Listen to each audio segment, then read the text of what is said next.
Greeting YouTube.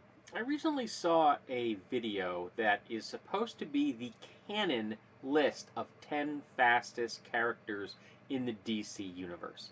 And the speedsters that you would imagine that would be on the list are on the list. But there were a number of people on the list that really baffled me. So the first one that kind of confused me was Wonder Woman. Now, Wonder Woman has hella fast reflexes. She can deflect bullets from like automatic firearms. That's fast, okay? But I've never seen her have a land speed that showed me she was super fast. She has a fly speed, but I haven't even seen that as being really super fast. Nothing close to Superman, for example. Just a really decent, I'd say jet speed, fly speed. Cool.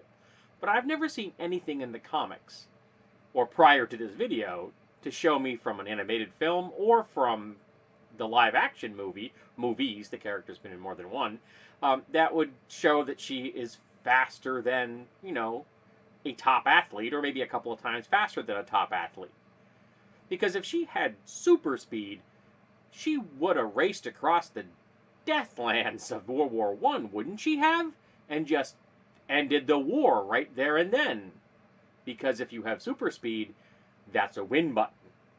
Another person on the list that kind of confused me was Cheetah, which is a contender for Wonder Woman. So again, super fast reflexes, I got that. You got the name Cheetah, so I would expect you to have a fast land speed, maybe 120, 180 miles an hour, which is really fast for an organic being, okay? But again, I have never even heard of anything that has ever shown Cheetah to have been in the speedster category, which should be the only things on the top 10 list in my book. Different types of speedsters, maybe mechanical speedsters and the whole Flash family and the enemies of the Flash family. You get the drift. But Cheetah? That one seemed weird. But the one that really seemed strange to me was Superman. Why would Superman run? Ever. Heck, if I had Kal-El's power, and I'm wearing the suit, so I'm allowed to then express myself publicly as a super being, I wouldn't even walk. I would float everywhere. I can fly. Why wouldn't I float everywhere? First of all, it's going to nerve the crap out of bad guys. The dude in front of me is floating. That's freaky. So the whole why would he run? Why would you produce friction from the ground when you can just raise yourself up and fly through the air and be as fast as you want to? Yeah, I don't get that one either.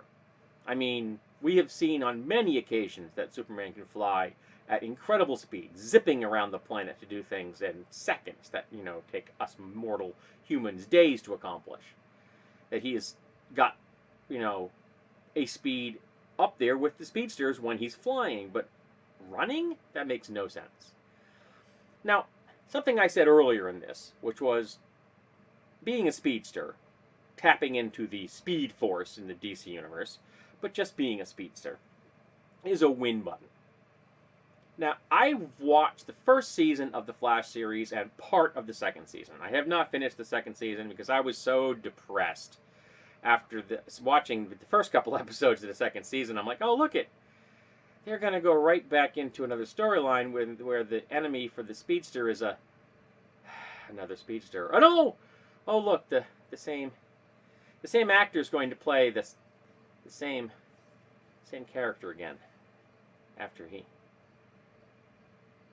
died. So, yeah. I was very disappointed in that. So I haven't gotten around. I want to, because my original reason for wanting to watch the Flash series at all was Gorilla Grodd, which is, frankly, the best part of the Flash series. I love me some sapient gorillas that have psychic powers. But even at the beginning of the first season, where our hero, when he was still called the Blur, I think it was originally, has his powers at the lowest level. He's just got them. He's just getting used to them. He's beginning to build up speed. He can move so quickly, humans cannot react at all. He appears as a red blur or flash. There simply isn't any way for a human to pose any form of danger to him. In the amount of time it takes you to do this, Flash has put you into a jail cell and is home eating a pizza.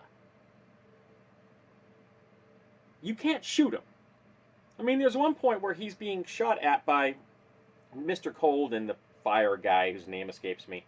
And he's in danger because they're going to fire their weapons at him. Now, their weapons aren't light speed.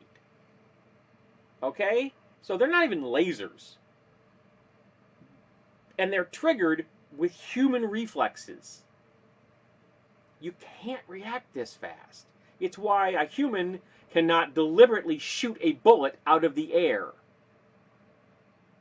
You can't do it. You just don't have the reflexes. Now, if something is coming by at a regular rate, so if for some strange reason Flash was going in circles and you knew exactly when he was going to go by, you could potentially hit him with a laser if you held the trigger down and sent a continuous beam out.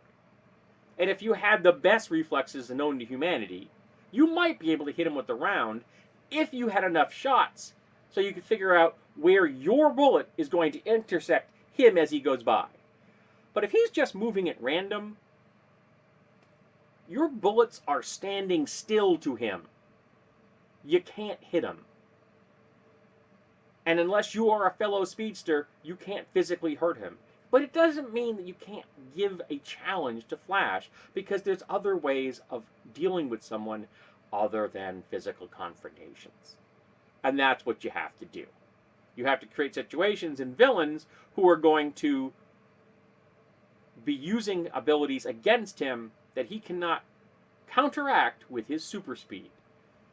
Because when it comes to physical interactions, he is always going to win. Always. And even thinking for a heartbeat that super speed is not the win button is just absurd.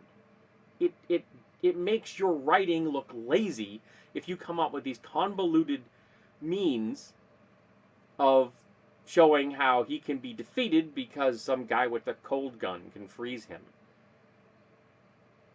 I mean, you couldn't even use landmines against him. Because by the time he becomes aware the landmine is there, just by stepping on it, he's gone. He can move faster than those explosions can. So it really bugs me when writers get lazy like that. And they think people are just going to do the, it's superhero stuff, so I'm not going to pay attention to anything even resembling logic or reason. I can't do that. I can still enjoy the visual effects.